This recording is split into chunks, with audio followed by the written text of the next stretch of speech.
This is a video I probably should have done a lot sooner, but I kinda kept getting distracted by real life obligations, and then other video ideas kept popping into my head, and I kinda just had to follow through with those, my bad. Also, I tend to get easily distracted because I am stupid. If you would like further examples of how stupid I am, please consider subscribing to my Patreon, where my stupidity will regularly be writ large for everyone to see. Perhaps. So, here we are again, my lovely maniacs, another venture with the Venture Brothers. Season 3 this time, to be specific. From my own personal experience, Season 3 of any show is usually where the golden age of a series tends to kick off. The writers will be more confident with their material, the actors will have a good grasp of the characters they're portraying, and the studio will have given the creators a bigger budget to work with because the show proved popular enough to deserve a third season. Under ideal conditions, all of these different elements will mix together and the ensuing product will be much better than what came before it. The example that comes to my mind, in this case and in many other quandaries, is SpongeBob. People like the first 2 seasons of SpongeBob, certainly, but the third season? That is some peak fiction right there. A season where every facet of the show, from its writing through to its acting and animation, just clicked and everything crystallized into pure perfection. But would the same thing happen for the Venture Brothers? Well, the only way I'd know for sure is if I sat down and watched Season 3 for myself. Brock, am I a bad person? The hell just happened? Am I, Brock? If I were to try and make a quick one-line summary of Season 3 of the Venture Brothers, I'd probably say that this is the lore season. By which I mean, it's around about here you start to get an abundance of background on the various characters and their history prior to the events of the series. Now, granted, stuff like this did come up in Seasons 1 and 2, but certainly never to this same degree. In the last 2 seasons, lore elements were usually reserved for flashbacks or gags and didn't get the same amount of focus they get here in Season 3. For instance, the very first episode of Season 3 is all about how the Monarch started out as a supervillain and how he met Dr. Girlfriend and hooked up with her for the first time. And a later episode is all about Billy Quizboy's backstory, which goes into deeper lore about Brock Sampson, Brock's mentor, the Monarch, and Phantom Limb. And yet another episode in this season goes very deep into Rusty's history with his dad, including some, very graphic imagery of his dad's dick. I did not need to see that. You know, I'm, starting to get the impression that Jonah Sr. was kind of a shitty, abusive dad. I was under the impression before now it was just kind of comedic neglect, but no, he increasingly seems like a really bad guy. It certainly does go some way to explaining why Rusty is, just like that.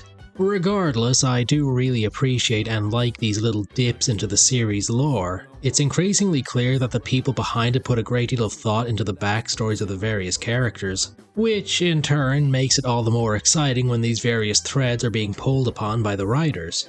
Even things like Phantom Limb's backstory were at least alluded to in the prior seasons, so it's actually kinda cool to see these events played out before our very eyes. And the deep dives into the backstories of the various characters did something I thought to be impossible. It actually made me give a shit about Billy Quizboy. Good job, Billy. For your efforts, I'm going to give you a very brief round of applause. Generally speaking, Season 3 seemed to have a great focus on improving and expanding on the lore and also giving us more POV characters to follow in a given episode. This is something of a double-edged sword. On the one hand, it is pretty nice to be able to see the world being expanded upon and exploring different characters and their histories, but the side effect is Hank and Dean get less screen time and they end up being more like their Season 1 selves in terms of relevance. And unfortunately, not every new character introduced and or focused on in this season is much of a winner either. In Season 2, Dr. Girlfriend had these 2, little guys following her around who she called her Moppets. I didn't comment on them in the Season 2 video because they didn't say or do anything. That's not the case here. Dr. Girlfriend's Moppets have a lot more screen time and spoken lines in this season. I don't like them. Numbers are ranked? Shush! You're inept, Don't mean it, undisciplined, sir. lazy. Thank you. Shall I go on? That man asked you a question, 24. Maybe I don't like their designs, maybe I find their whole gimmick to be unfunny, or some combination of the two, but clearly someone on the writing team finds them to be absolutely hilarious. It's a shame because, generally speaking, I actually really like the Monarch side of the cast, but these two just drag everything down whenever they're the focus of a scene. On the topic of villains, Sergeant Hatred is another character who was introduced towards the tail end of Season 2 and then went on to become something of a recurring character in this season. I don't really care for Sergeant Hatred either, and I don't know if that's a controversial take or not within the fandom, but his whole gag is something that's only really funny once or twice and just kinda grating afterwards. What is that joke, you may be asking? Well, what's the PC way to describe this?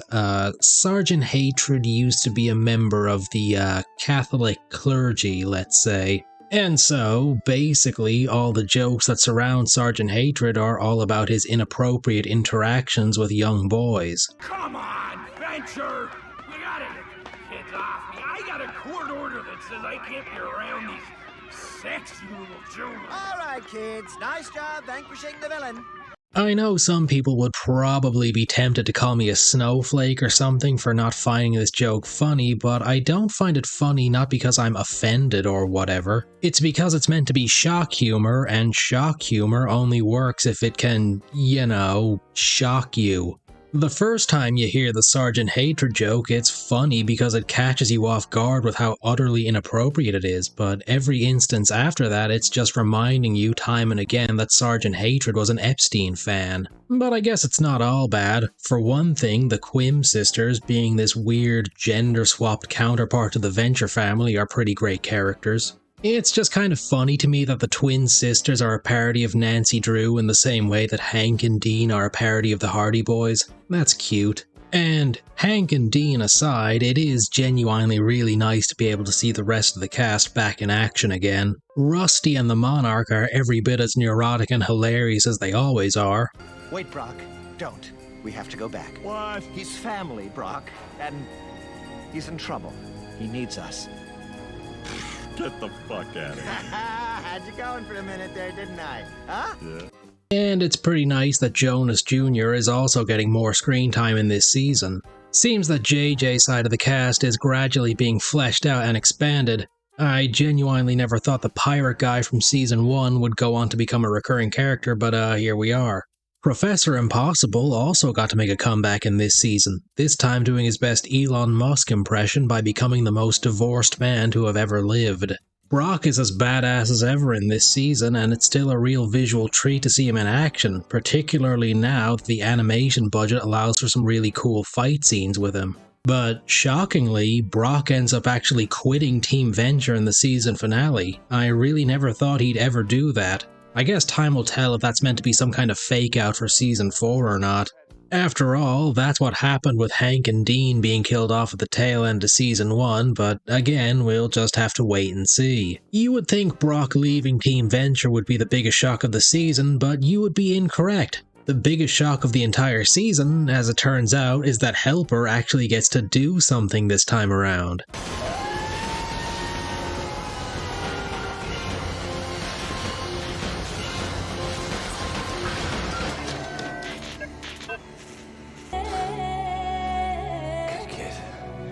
Also, in terms of shocking twists, Henchman 24 is killed off in this season.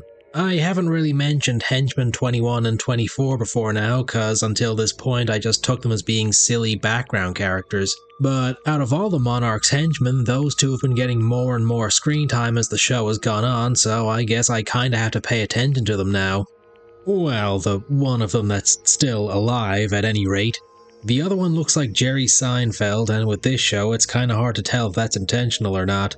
It seems to me that the showrunners really wanted to shake things up a little bit, both on the Venture and Monarch sides of the cast going forward into Season 4. Yeah, I guess time will tell if those decisions pay off, but if nothing else I can certainly appreciate them for their willingness to take such risks. And now it's time for me to discuss the best and worst episodes of the season. I did this in the last two videos, so I guess it's a tradition now. As was the case with Season 2, it's genuinely really hard to pick a best episode of the season because there's many viable candidates. On the one hand, there's an episode like The Doctor is Sin, which is another Dr. Henry Killinger episode, and Dr. Henry Killinger is, of course, peak fiction. Your powers are useless on me, you silly Billy. Then there's The Invisible Hand of Fate, which is a lore-heavy episode, which I rank fairly highly because, well, said lore is just really engrossing to watch. But if I'm being totally honest, the top spot has to go to Dr. Quim, Medicine Woman. As I mentioned earlier, I just really like the whole concept of a female version of Team Venture meeting regular Team Venture. And the episode generally had pretty funny gags from start to finish, so overall it ranks fairly highly out of all the episodes I've seen so far. It's also pretty difficult to pick out the worst episode of the season because none of them are exactly awful, but I'm gonna go with my gut and say the buddy system quote-unquote wins in this category. It's not that it's an awful episode or anything, it's just unremarkable and not particularly funny. I should also say that, of the episodes of the show I've personally seen at least, even the lesser regarded episodes aren't exactly terrible by my estimation. 3 seasons in, and I don't think The Venture Brothers really has any genuinely bad episodes, and that's really impressive when you compare it to some of its peers. A lesser episode of The Venture Brothers is either not particularly funny or it has a lot of questionably bad animation that can't really be overlooked. Meanwhile, a genuinely bad episode of, say, Family Guy or Rick and Morty is like getting your leg clamped by a bear trap. The pain is only going to get worse the longer it goes on, and even after you get your leg out of that bear trap, you're gonna remember the experience for a painfully long amount of time. Having gone through the entirety of Season 3, I don't think it was quite the great leap forward I expected it to be. It's a good season all the same, of course, it just feels more like they're trying to shake off some of the more awkward elements that lingered from Seasons 1 and 2, setting up a sorta clean slate or fresh start for Season 4, at least that's what it feels like to me.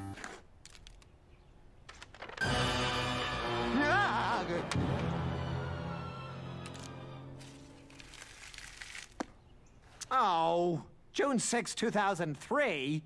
I really gotta get my shit together. I might be wrong in my assessment.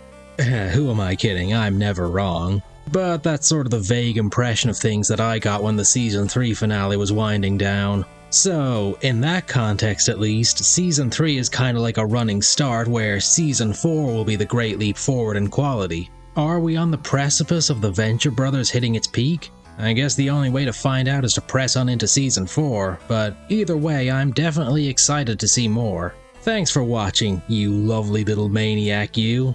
If you made it to the end of the video, then maybe consider leaving a like and a comment. It's been pretty exciting and insightful to read comments from fans of the show, and plus it helps me know if there's an actual interest in me continuing this series. Well, that all said, see you all next time. I guess what I really always wanted to do is be a cabinet maker. I say follow your dreams, even if they're about a giant spider with your father's head and he keeps stealing your penis. Boys, come on, we're going!